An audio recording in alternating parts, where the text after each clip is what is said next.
Eu disse hoje no LinkedIn e repito, a gente banalizou a expressão é uma honra participar de determinados eventos, mas esse é o caso em que a gente pode usar essa expressão com tranquilidade. É uma honra estar aqui de novo tentando contribuir com o debate que vocês propõem. A pergunta que ela me fez não é uma pergunta fácil, eu trouxe alguns slides, é difícil demais falar depois da Denizar, que é sempre brilhante e renova as nossas esperanças de que coisas novas podem acontecer, que mudanças podem surgir, mudanças estruturantes, e talvez os slides me ajudem a complementar um pouco o raciocínio que o Denizar dá início antes da minha fala. Então, rever o processo de precificação no Brasil, a gente começa com o próximo slide, que diz alguma coisa que todo mundo já sabe de formas diferentes. Então, a gente tem estudos recentes mostrando que nos países de renda mais baixa, de média renda, o custo dos medicamentos vem crescendo muitíssimo, é o dobro do PIB, gasto do PIB com outros insumos na área da saúde.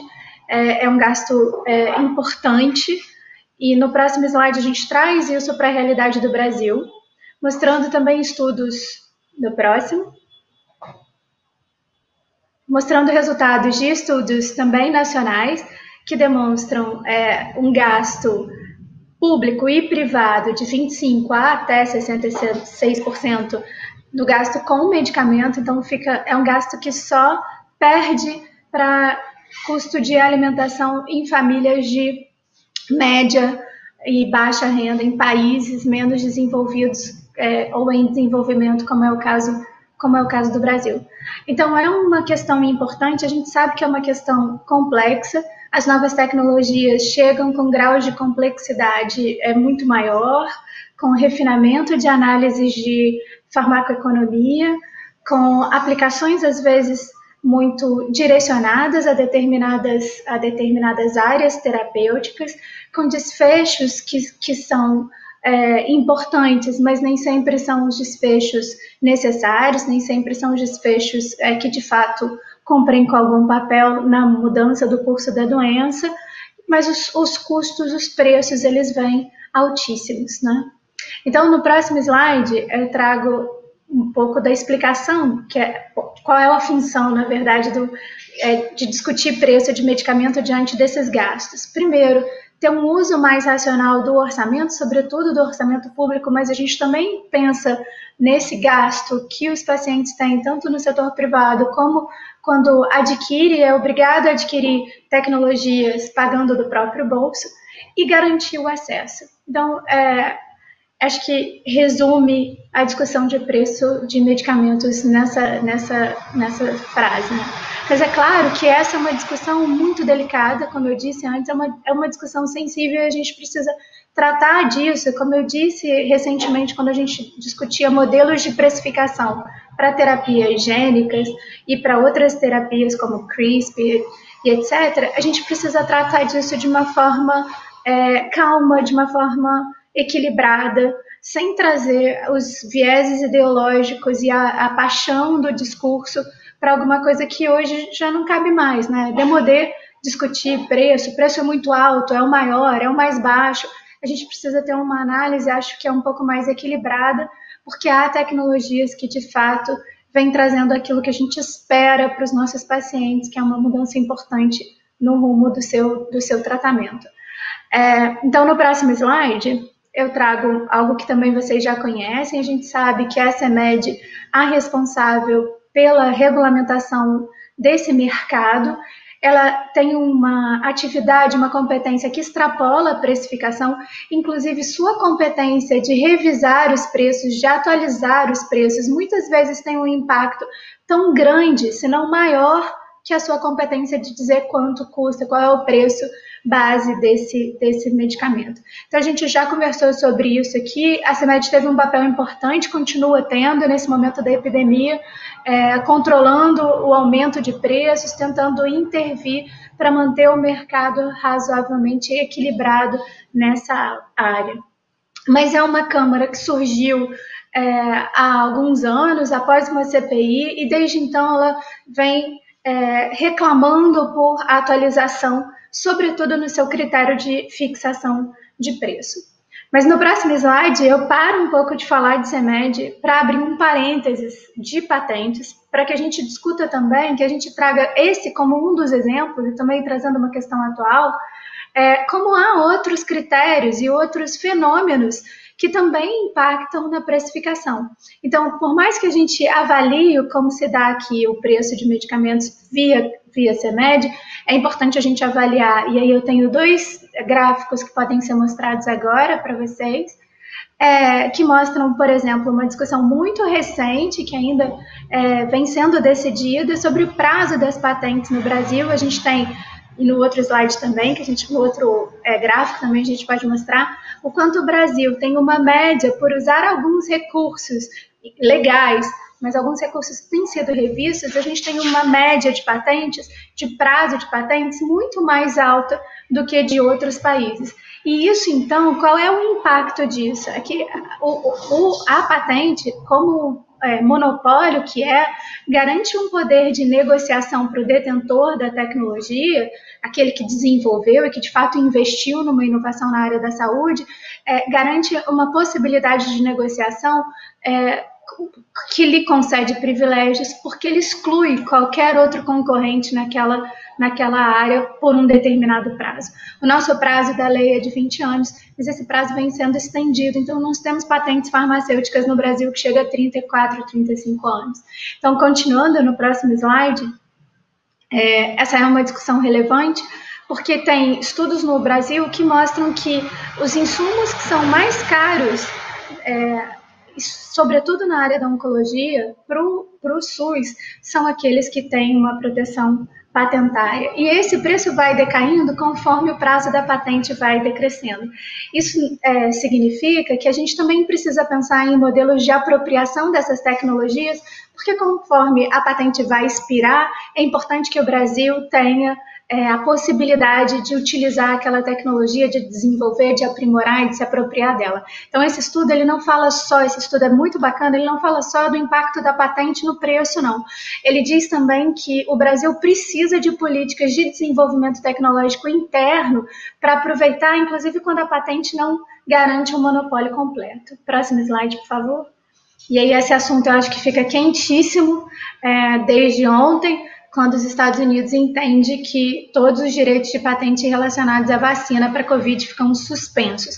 Ou seja, como eu disse no início, quando a gente falava de preço, em alguns momentos as decisões, as proteções, elas chegam num limite máximo e partem para um outro extremo, né? Então, essa é a discussão atual da possibilidade de suspender direitos de propriedade intelectual para garantir o acesso, ou seja, muito em relação a qualquer prática que não garanta, que não proveja um acesso universal, mais justo, mais equânime, que é o tema desse fórum, a tecnologias que salvam vidas, né? Então, passando agora de volta, a gente fechou o parênteses patentes, mas para dizer que isso tem um impacto importante, no próximo slide a gente volta para a questão do preço. O que um sistema de preço de medicamento num país tem que ter? Então, isso não muda, ele tem que ser coerente com outras políticas públicas, por exemplo, políticas que garantem acesso a genéricos, ele precisa sempre caminhar no sentido de garantir acesso a esses medicamentos, deve levar em consideração as questões financeiras, mas também a qualidade dessa tecnologia. A gente precisa de sistemas que consigam que o preço diminua, do que se não houvesse esse sistema, estimular a inovação, a disponibilidade, ou seja, incentivar, premiar efetivamente quando houver novidades, que seja importante e que esse processo seja objetivo, o menos custoso possível, transparente, etc. Essa é a teoria. No próximo slide, a gente mostra como funciona na CMED, né? Então, na prática, o que a gente tem hoje é uma cesta de preços de países, que é esse quadradinho que está no meio. Esses são os países que a gente usa como referência. Então, quando a gente vai atribuir um preço base para alguma tecnologia em saúde, o que o Brasil faz, especialmente nessas categorias 1, 2 e 5, que são novidades, a grosso modo, o que a gente faz é olhar para esses países e eleger o preço mais baixo usar uma média ponderada e aplicar aquilo que já é utilizado fora do país. Então, a gente chama de Sistema Internacional de Referência de Preço. No próximo slide, a gente discute o quanto isso é falho. Então, no ano passado, esse slide que está aí do lado esquerdo, a gente já pode botar o que está do lado direito. No ano passado, eu disse para vocês, olha, esse preço internacional, ele não é mais transparente como ele era antigamente, inclusive pelo compartilhamento de risco. Então, os países vêm adotando descontos e outros esquemas que são sigilosos. Então, a gente não tem mais acesso ao real preço praticado nesses países, inclusive especificamente muitos desses países que a gente usa na cesta de referência.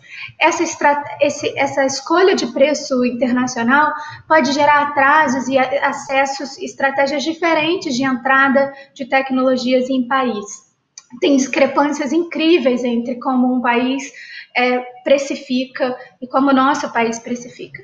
Então, esse sistema, a gente já discutiu no ano passado como ele tem falhas, e esse ano a OMS disse, olha, a gente precisa usar mais modelos.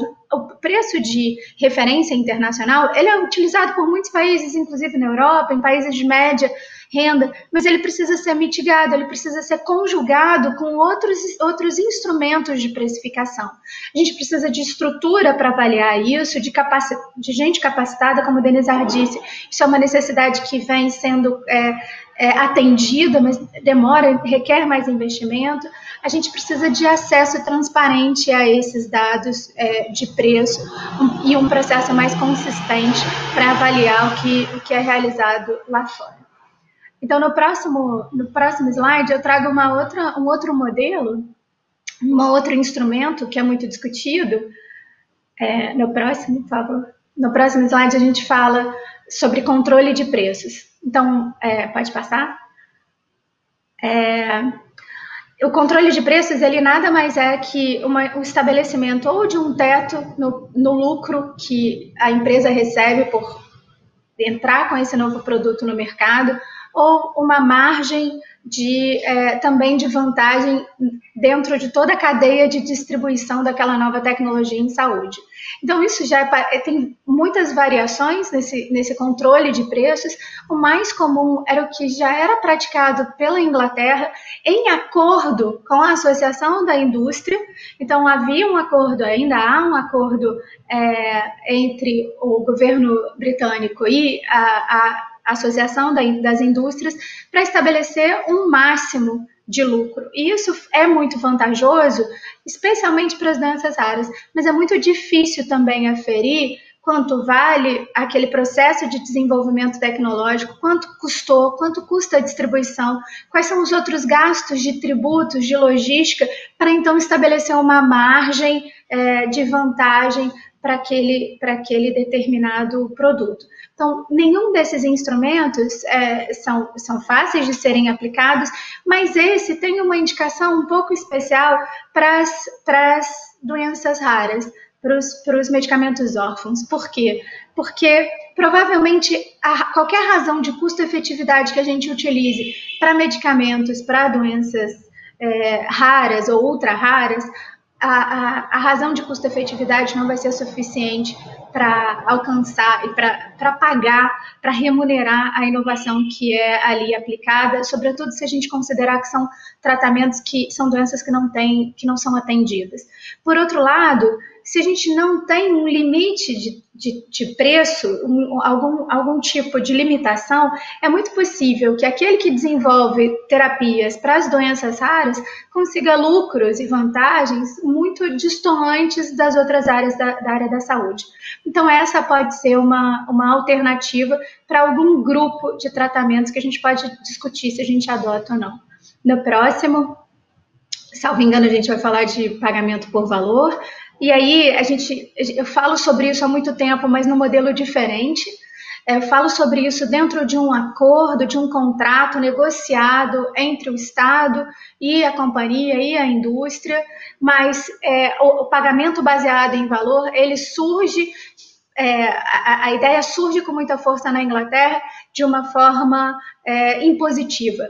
A proposta na Inglaterra em 2014 é que se pagasse com base no valor como uma regra, como uma medida de Estado para conter o alto valor de medicamentos. Então, seria um ato administrativo imposto para esse mercado no sentido de garantir que o medicamento só recebesse remuneração se ele funcionasse em determinados termos, né? Então, continuando, a gente já está acabando. Pode seguir? Então, qual é o problema desse pagamento baseado em valor? Aí a gente tem números. O Denizar acabou de dizer que é preciso que seja rápido o acesso a medicamento.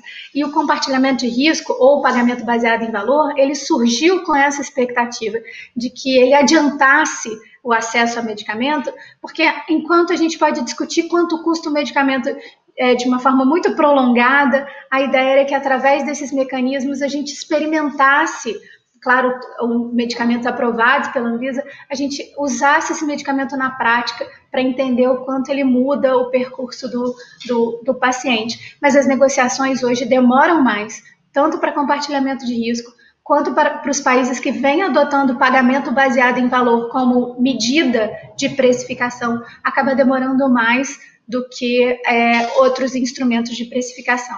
A gente precisa de recurso pessoal capacitado, continuando, a gente provavelmente precisa de ATS, a gente precisa de uma avaliação de custo-efetividade forte e robusta, avaliar impacto orçamentário, estruturas de governança, como a gente conversou, o Denizar já disse, as questões legais, quais são os valores, que valor eu vou atribuir à terapia, quais são os índices, quais são os limites, ICER, EQUALI, quais são os índices de custo-efetividade, etc.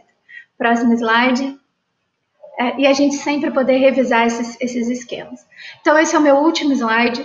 A gente tem inúmeras possibilidades de realizar instrumentos e de discutir instrumentos que atribuam um preço a essas tecnologias, mas uma coisa é certa. Primeiro, governança. Pessoal capacitado e um fluxo processual estabelecido e transparente, com critérios transparentes, qualquer um deles será necessário. Usar mais de uma estratégia. Referência internacional de preço, referência nacional de preço, pagamento baseado em valor, teto máximo de vantagem ou de lucro, todos eles podem ser utilizados de forma conjugada.